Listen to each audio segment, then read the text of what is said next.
Good morning class, welcome to Daffodils online classes. कैसे हो बच्चों आप लोग? आई होप यू आप लोग अच्छे होंगे और आप लोग वीडियो लेक्चर को टाइम टाइम पर देख भी रहे होंगे। ठीक है बच्चों, और आपको वीडियो लेक्चर में किसी प्रकार की यदि कोई प्रॉब्लम आती है, कोई भी टॉपिक वाइज, कोई भी सब्जेक्ट वाइज, तो आप स्कूल में आके हमसे कांटेक्ट कर सकते हो। अदरवाइज वैसे टॉपिक आपको ऑनलाइन लेक्चर में समझ में आ जाता होगा। तो बेटा हमारा चैप्टर नंबर 4 चल रहा था, उसमें आपको एक बहुत इंपॉर्टेंट टॉपिक इसमें आप रीड कर रहा था मैं, chemical reaction with non metal and non metals. इसमें मैंने आपको रिएक्शन विद ऑक्सीजन करा दिया था। मैं बेटा नेक्स्ट टॉपिक पे जा रहा हूँ, रिएक्शन विद वाटर। क्या टॉपिक है? Reaction with water. कोई भी मेटल, कोई भी नॉन मेटल वाटर के साथ रिएक्ट करता है तो क्या होता है, आइए हम जानते हैं। पहले मैं आपको शॉर्ट में समझा देता हूँ। कोई भी मेटल जब वाटर से रिएक्ट करेगा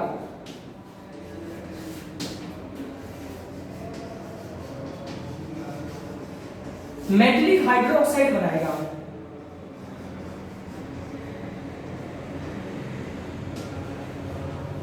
क्या बनाएगा? Metallic hydroxide. ओके बच्चों, और साथ के साथ एक प्रोडक्ट और बनाता है ये, हाइड्रोजन। क्या बनाता है? H2। H2 means hydrogen. कौन सी गैस? Hydrogen gas. इसको हम क्या बोलेंगे? Hydrogen gas.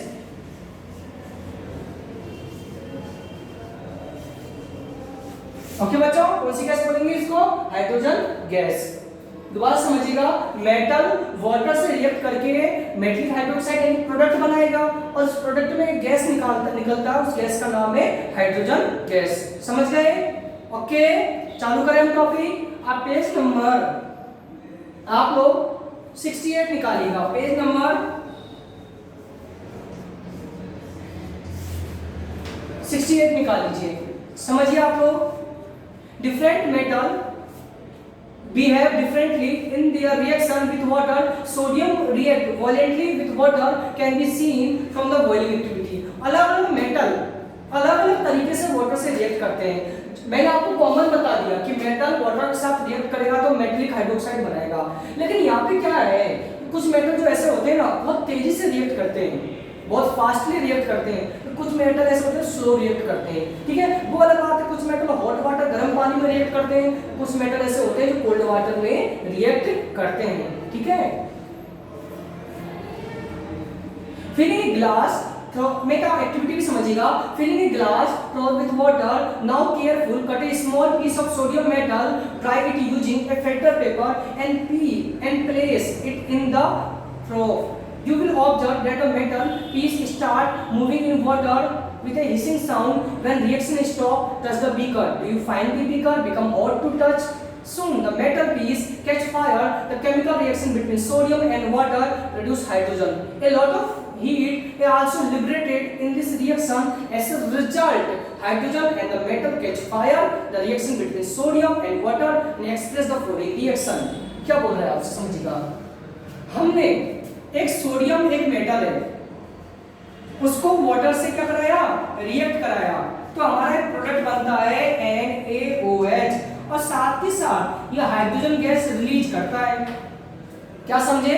सोडियम वाटर के साथ रिएक्ट करेगा, सोडियम हाइड्रोक्साइड बनाएगा और साथ ही साथ हाइड्रोजन गैस रिएक्ट करेगा। अब मेरी बात समझिएगा, एक्टिविटी क्या बता रहा है। हमें एक सोडियम का टुकड़ा लेना है। सोडियम क्या होता है? बहुत सॉफ्ट मेटल होता है, आसानी से चाकू से हम काट सकते हैं। सोडियम का एक टुकड़ा लेना है। उस सोडियम के टुकड़े को केयरफुली, क्योंकि सोडियम बहुत हाई रिएक्टिविटी मेटल है, तुरंत यदि उसमें पानी के कांटेक्ट में, वाटर के कांटेक्ट में आ जाएगा तो तुरंत इसमें आग लग जाती है।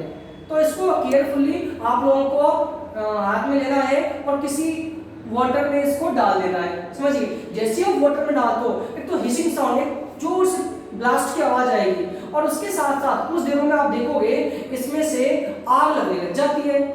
फायर आग लग जाएगी। कारण जैसे ही पानी के साथ रिएक्ट करता है सोडियम हाइड्रोक्साइड बनाएगा और साथ के साथ हाइड्रोजन गैस रिलीज करता है। ओके स्टूडेंट्स, समझ गए यहाँ तक? कोई प्रॉब्लम? क्या समझे? सोडियम वाटर के साथ रिएक्ट करेगा, सोडियम हाइड्रोक्साइड, और क्या बनाएगा उसके साथ साथ? हाइड्रोजन गैस, जो कि रिएक्टिविटी होती है, वे वाटर में भी रिएक्ट हो जाती है। सोडियम इतना खतरनाक होता है, आप यदि एक बूंद पानी भी इसके कांटेक्ट में आ जाए तुरंत आग लग जाएगी इसमें। ठीक है, अब इसका लिटमस टेस्ट इसका भी ऐसे करना है हमें। डू यू नाउ पढ़िएगा, sodium metal is very reactive. It reacts vigorously with oxygen and water. A lot of heat is generated in the reaction. It is therefore stored in kerosene. Sodium जो metal होता है ना, sodium जो metal होता है बहुत reactive होता है, हाई रिएक्टिविटी मेटल होता है, इसीलिए इसको केरोसिन ऑयल में, केरोसिन के तेल में रखा जाता है। ठीक है, सोडियम बहुत हाई रिएक्टिव मेटल होता है, ठीक है, क्योंकि तुरंत ये वाटर से रिएक्ट करता है, तो इससे बचाने के लिए इसको हम केरोसिन ऑयल में डुबोकर रखते हैं। समझ गए बेटा? ठीक है, सोडियम को कहाँ रखा जाता है? केरोसिन ऑयल में। समझ गए?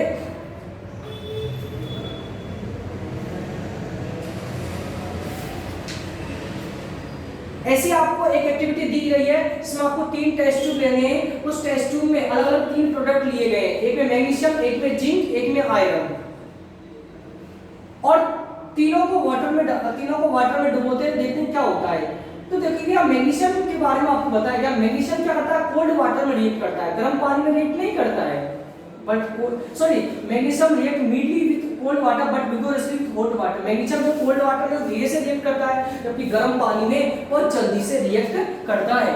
और जो प्रोडक्ट बनाएगा मैग्नीशियम हाइड्रोक्साइड और हाइड्रोजन गैस। जैसे आपको एक एग्जांपल दिया गया है, मैग्नीशियम एक मेटल है, जब आप इसको हाइड्रोजन से वाटर से रिएक्ट कराओगे तो मैग्नीशियम हाइड्रोक्साइड बनेगा और साथ के साथ यह हाइड्रोजन गैस रिलीज करता है। समझे बेटा? आता समझ गए? यानी कोई हो सकता है इसमें हमें हॉट वाटर, गर्म पानी की जरूरत पड़ेगी, लेकिन वाटर तो चाहिए ना हमें। क्या समझे? कोई भी मेटल वाटर से रिएक्ट करता है तो हाइड्रोजन गैस प्रोड्यूस करता है। ओके, लर्न करने का क्या है इसमें? कोई भी मेटल वाटर से रिएक्ट करता है तो मेटेलिक हाइड्रोक्साइड और हाइड्रोजन गैस प्रोड्यूस करेगा। ओके बेटा, यहाँ पर ठीक है। नेक्स्ट टेबल के नीचे में आपको आइएगा, यहाँ का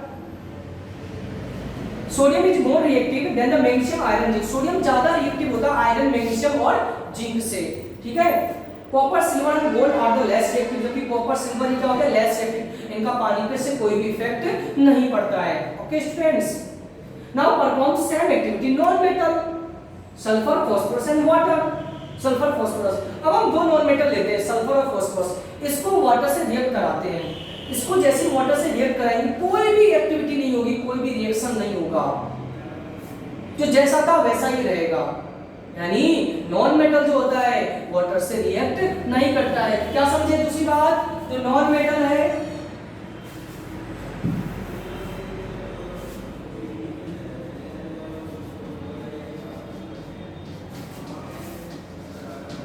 वाटर से डू नॉट रिएक्ट, पानी से क्रिया करता ही नहीं। नॉन मेटल क्या है? पानी से क्रिया करता ही नहीं। 2 चीजें आपको लर्न करने की हो गई। पहला, मेटल वाटर से रिएक्ट करेगा, हाइड्रोजन गैस प्रोड्यूस करेगा। नॉन मेटल हाइड्रोजन से रिएक्ट करेगा, do not react, non metal water से रिएक्ट करेगा, कुछ भी वैसा का वैसा ही रहेगा। ओके, या तो समझ गए?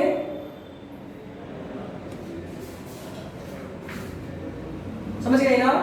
आगे नीचे क्लास लाइन लिखी हुई है कि नॉन मेटल क्या होता है? अब वाटर से तो रिएक्ट नहीं करता है और एयर में रहेगा तो रिएक्ट कर लेगा। याद है ना आपको, मैंने पिछले टॉपिक में बताया था, नॉन मेटल ऑक्सीजन से रिएक्ट करता है, नॉन मेटलिक ऑक्साइड, और क्या बनाएगा?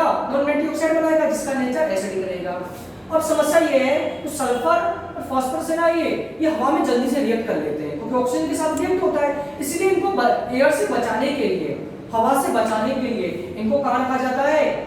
हवा से बचाने के लिए इनको पानी में, ठंडे पानी में रखा जाता है ताकि ये रिएक्ट नहीं करते हैं। समझ गए?